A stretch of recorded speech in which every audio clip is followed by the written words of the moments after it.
And we're rolling. Okay, good afternoon, everyone. So, completing the square. So, we're going to do this in two different ways, both algebraically, like this, and then graphically over here. So, we'll have a few more. All right, so here's x squared, and here's 6x, and here's 3.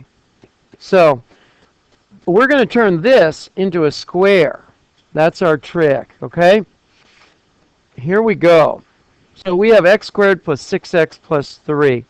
Just as a straight algorithm, you remember from last year, you subtract, well, first I should say, you have to deal with any coefficient here in the x squared term, but there isn't one. So we're just we can skip that step. Down here, we'll have to deal with that. For this one, our first step would be to subtract 3 from both sides. And that gives us x squared plus 6x equals negative 3. Okay? Questions so far? Okay, and I know you've done this, but, it's been a while. It's okay. So then now we have x squared plus 6x, and that's great, but we have to turn this into a trinomial, a perfect square trinomial even. So we look at this b term right here, the 6, or the x coefficient, some people call that. I always put a little box off to the side, and I say b equals 6. Okay? Then, to force this to be a perfect square, we have to say, what's half of 6? So we say half b equals 3, and then we take that and we go 3 squared equals 9, and that is the number that we add to both. Add to both sides. Okay? So then we have x squared plus 6x plus 9 equals negative 3 plus, what did we add to both sides? 9. Okay, good. Now, notice I can add anything to both sides and it's still balanced. The equation is still good. And we forced this to be wonderful and magical. Okay? Don't believe me? Factor it. And you can box it or double bubble it, whatever form of factoring you like. It's all good. Okay? Tanner, how are you today? Tucker. I've got a Tanner in last period. I'm getting it. I'm working on it. Tucker. Good. Good to hear it. Now, Tucker, help me out factoring this. All right, so we have x squared here, so what has to go here and here? X. See, you remember. Just dredging that stuff up. It's been a while, I know. Okay, then we look only at the 9. Only at the 9. What are the factors of 9? Well, 1 and 9 and 3 and 3. But for our purposes, we're trying to complete the square, so it's a safe bet that it's 3 and 3. Then we look only at the positive sign here. What does that mean, Santiago? No. What does it mean about the sign of my 3's? Or, they're either both positive or both negative, so then we look only at this sign right here, which tells us they're both positive. So this has to be x plus 3. X plus 3, you can check it if you want. X squared plus 3x, that's plus 6x. 9 and 3 times 3 plus 9. We're good to go. After you do a bunch of these completing the squares, you'll be able to jump right to this step. Okay? And that is a complete square. You don't have to do anything else. And that's the answer. X plus 3, quantity squared equals 6. Life's good. Yeah, man. Questions on that? After a while, you'll notice this is just a binomial squared. You'll say x plus, what was half b? 3. You'll put it in there and you'll square it. Boom, you're done. But it's totally fine to do this step for now. Okay? And it works. That's completing the square. Now, I'm going to pause our recording for now because they can't see us. So we're up and running now.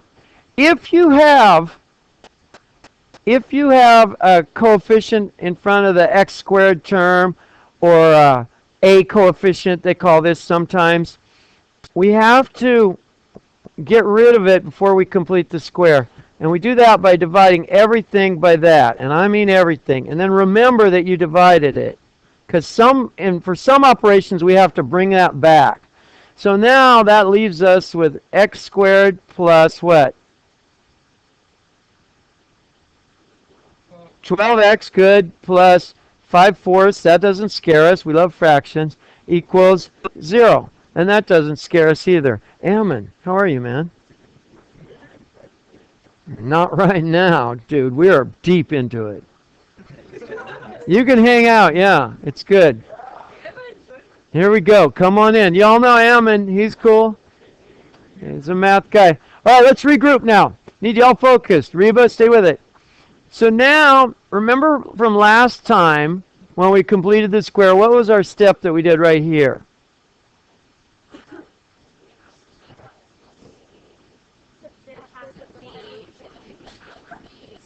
Good. First, though, we got to subtract 5/4, so let's do it in 2 steps. So now we have x squared plus 12x equals negative 5/4. And you don't have to do this little box off to the side. It just helps me keep organized. So now I'm going to say b term equals what? B equals 12. So half b equals 6. So then I'm going to square that. 6 squared equals 36. And I'm going to add to both sides. Okay, good. So now we have, and again, Sean, I'm doing this because it forces this thing. It's not random at all. It forces this trinomial to be a perfect square trinomial. I'm going to add 36 to both sides equals negative 5/4 plus 36. Okay, now, double bubble it or box it. You already know what it is. 34 1/4. You already know what it is. We forced a perfect square. We completed the square. Okay? So let's see what goes in here. Wait, where did you get 34 and 4? You mean 36? Look, because it's a negative. Answered your own question. Okay, Zoe, help me out. Love your tie-dye, by the way. 34 and 3/4. 3/4. 3/4. Hey, you guys, listen, I need your help all the time. I make tons of little mistakes up here, so everybody be watching. I do that all the time. Okay, now, Zoe, we're picking on you. Okay, so what goes in here, Zoe? What goes in here? X and X. Start with the low ones, the easy ones. Look only at the 36. What are the factors of 36? Sure you do. A whole bunch. 36 and 1, 12 and 3, 9 and 4. But for our purposes, it's 6 and 6.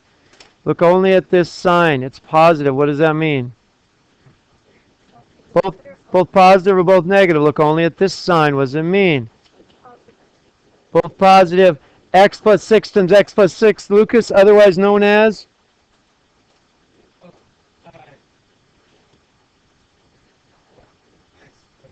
You got it. X plus 6 squared. X plus 6 squared. We forced that to be a perfect square. And we're done. That's a completed square. Okay? Now, there may be other times. Did I write 1/4? I want it to be 1/4, but it can't be. Thank you. I really do. Okay. Note. You may need to bring back the 4. Remember? Way back when? Back in the day? Right. Okay. So you may have to bring back the 4. What did we do way back here? It was 4x squared divided by 4, which means we'd have to do what? Multiply by 4. We might have to say 4 times the quantity, x plus 6 squared equals, oh my gosh, I can't even multiply that high. Wrong. 4 times 3 is 12 fourths. 4 times 4 is 16. Put down the 6, carry the 136, and 12 fourths equals. Sure, why not? 12 fourths is the same as what? 139. Check me on that, please, Zach. Am I right? Okay. No, you can totally have fractions, but I just simplified it. Okay. Does that jog your memories a little bit, Ty? It's all right? Yeah. A little bit? Okay, now, the reason I did this little thing, and I know I've been talking a while, and I appreciate your good attention. The reason I did this is I wanted to solve something for you. Okay? So given, and we needed the completing the square refresher to do that. Given ax squared plus bx plus c equals 0,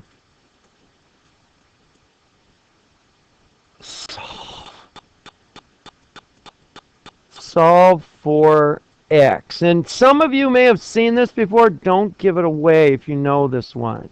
Okay? You may not have. Solve for x, not just any x, by, you know what I'm going to say, completing the square. You can impress your date with this.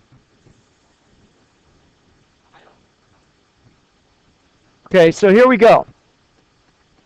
Ax squared plus bx plus c equals 0. What's the first step? Getting rid of a. Very good. That's the second step, Sean. So we're going to go ax squared plus bx plus c equals 0. And I'm doing extra steps here just so you all see. I'm going to divide everything by a, just like we did before. And that gives me x squared plus b over a x plus c over a equals 0, just like before. Questions so far? No stress. It's okay. Take a moment, let it soak in. It's cool. All right, now. All right, if no questions, we're going to keep going. Okay. Now, Sean, what was your step?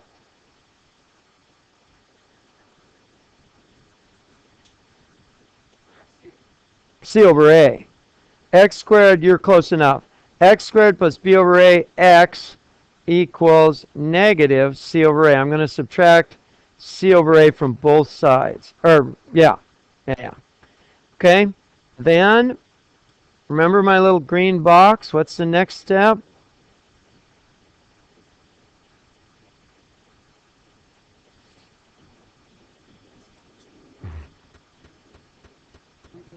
Well, that's a bad use of the term. We're going to say the x coefficient now because we already used b. That will get confusing. X coefficient is b over a. So then 1/2 b over a, just like we did before, equals, this one's not very exciting, b over 2a. Okay? So then what do we do? Other way around. Nope. Squared. What is b over 2a squared? Be careful.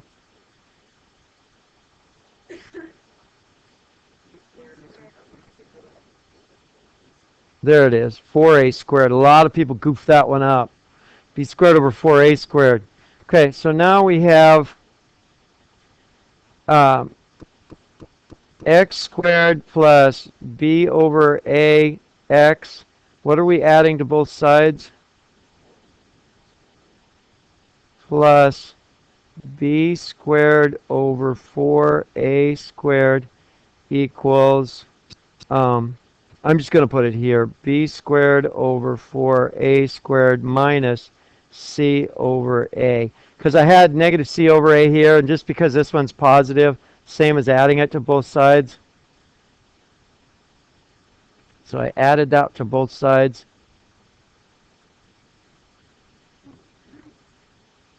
Okay, hang in there, you guys.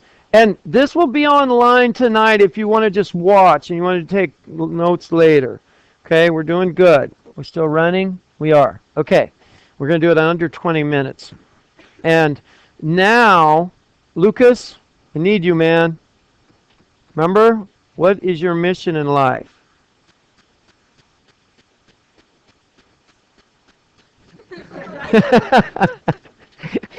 You're all right. X. Okay, good. Yes. Yes. Mr. Confidence. Keep going. You the man. Gotta believe. Close. 2. Almost. Yay! It's x plus b over 2a, quantity squared. Okay? Now, remember, we take this 1/2, okay? We take this 1/2 of whatever that x coefficient is, and that's what we're going to add when it's factored. That's what it is. X plus b over 2a, the quantity squared. If you don't believe me, you can double bubble that, and it does work.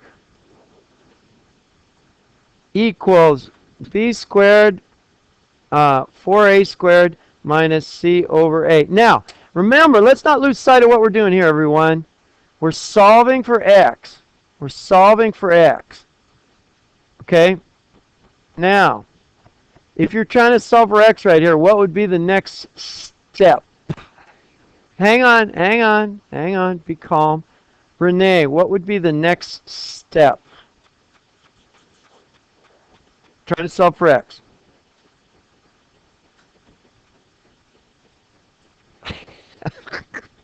Nothing. I'm just...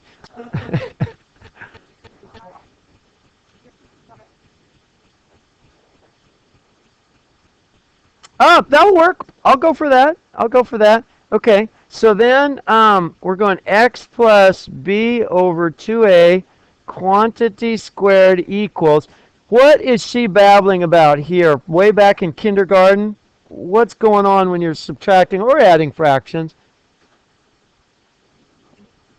I heard it back there. Common denominator. Okay, got to have common denominators. In this case, what's that going to be? What's our common denominator? Well, it might work, but that'd be too much work. What's an easier way to get there? 4a squared. Yeah, 4a squared. Good. So hang on, it's getting too buzzy. How can we get this a to become a 4a squared? We can go times 4a, and we can go times 4a, like that. Will that work? I don't think so. So now we can go b squared over 4a squared minus 4ac over 4a squared. What's happening? Office human. Bailey? Sorry, man. Do not pass go. Do not collect $200. Sucks to be you, dude. Yeah. Monopoly? Don't tell me you've never played Monopoly. You've never played Monopoly? Yeah. Well, make them play. You'll like it. Okay, so now let's regroup. Ladies, gents, stay with it. Stay with it. This is the almost payoff, but you got to pay attention. Okay, 4a squared. Yeah? Okay. Kai, breathe. What's the next step, man? You can do it. Remember, what's our mission, Kai? What are we doing here? Solve for x. I do. I do. You're doing great. Just keep it going. Talk your way through it. You're right. You're going to square root both sides. Fish giver. Man. Fish giver. I was getting... Yeah, I knew you would. You all know that talking like that, what he was doing, is a really good way to solve problems. Your brain starts to work if it hears you talk. It really is. Okay, so we're going to square root both sides. And nice job. We're going to square root both sides. So now we have x plus b over 2a. Shh, don't give it away. Equals the square root of b squared minus 4ac all over 4a squared. Okay, we're almost there. Almost there. All right, Brian. Well, you were giving him grief when I picked on him. Yeah, I saw it. Okay, I'll wait What do you got?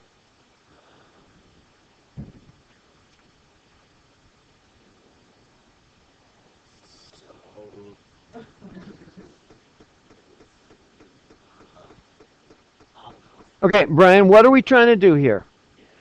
Get x alone. Okay, x is feeling crowded by what term? Right. So how can we ixnay b over 2a? She's throwing you rotten fish. Wait, why wouldn't you multiply it? Just subtract it? Amen, brother. Yeah. Okay. X equals negative b over 2a plus the square root of b squared minus 4ac over 4a squared. Okay. Now we can simplify this a little bit. We don't have to, but we can simplify this a little bit to make life easier. Santiago, will you bring it home, man?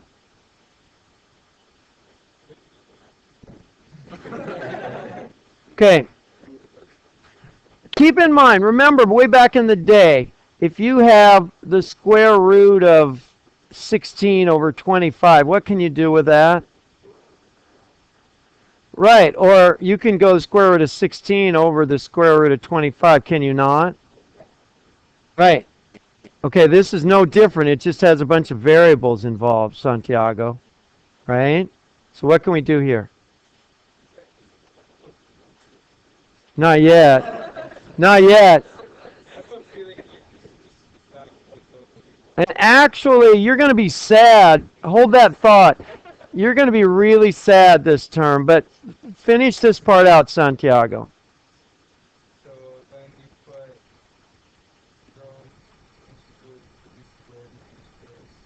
Yeah.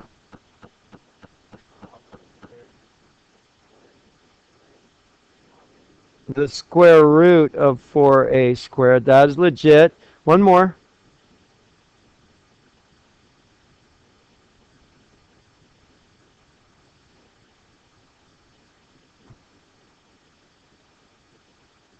One more. Santiago, you're still on the clock. You got it. Okay, there you go. You all should feel proud of yourself. You just derived the quadratic formula.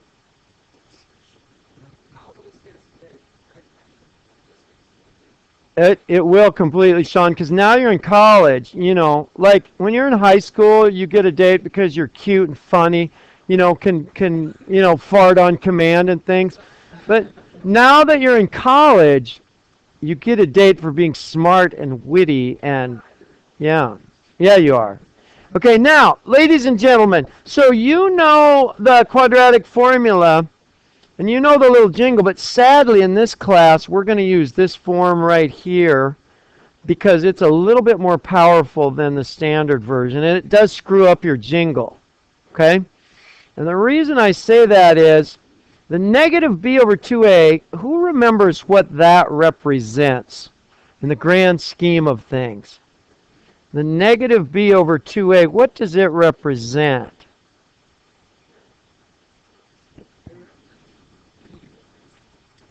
The negative b over 2a, what? Zach, what do you got? Well, isn't it what we added to the equation to get the square? It is, and it is, but it's even more important from a graphical standpoint. I don't know if you all remember, but so this is going to, quadratic looks like a parabola. The graph of a quadratic looks like a parabola. Okay? Parabola, whatever. Okay, now, here is the tricky part. Do you remember this axis of symmetry, that parabolas are symmetrical about an axis? Okay? The x-coordinate of that axis of symmetry is what?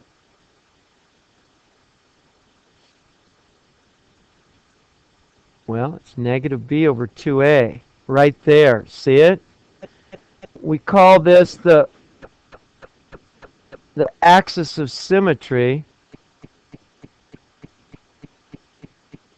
Okay, is right there. And then, I'm going to move this down a little bit. We don't need to see all that. Okay, it's down there, trust me. The axis of symmetry is there. And then, here's a question. There's a root right here, and another one right here, and very important. What's this distance right here? From the axis of symmetry out to the root. From this, Amy, what are your thoughts? Here's the axis of symmetry, negative b over 2a. And then we have a distance out here to the root.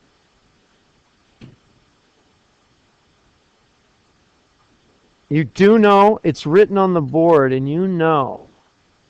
Think about it. This is negative b over 2a right here. This is the x-coordinate to find that. And then we're going to add a certain, thank you, we're going to add a certain distance to it.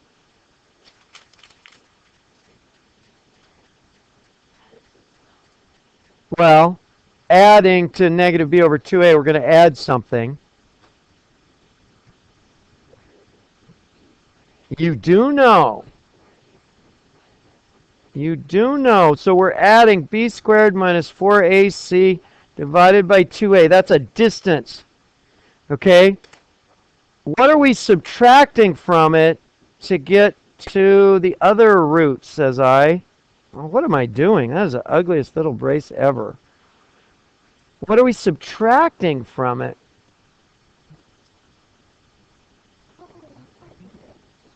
Gabriella? What are we subtracting from the axis of symmetry? B squared minus 4ac over 2a. And that's why it's powerful. We deal with these roots all the time with parabolas, with quadratics. We deal with the places where the graph crosses the x-axis, and that's why we like to write the quadratic formula this way. Pretty powerful stuff. You'll have to rewrite the jingle. Look what you all did. Isn't that? I mean, to me, you have a lot of math muscle, Renee. You have a lot of tools in your math toolkit to be able to do all of that. Okay. Questions? Questions?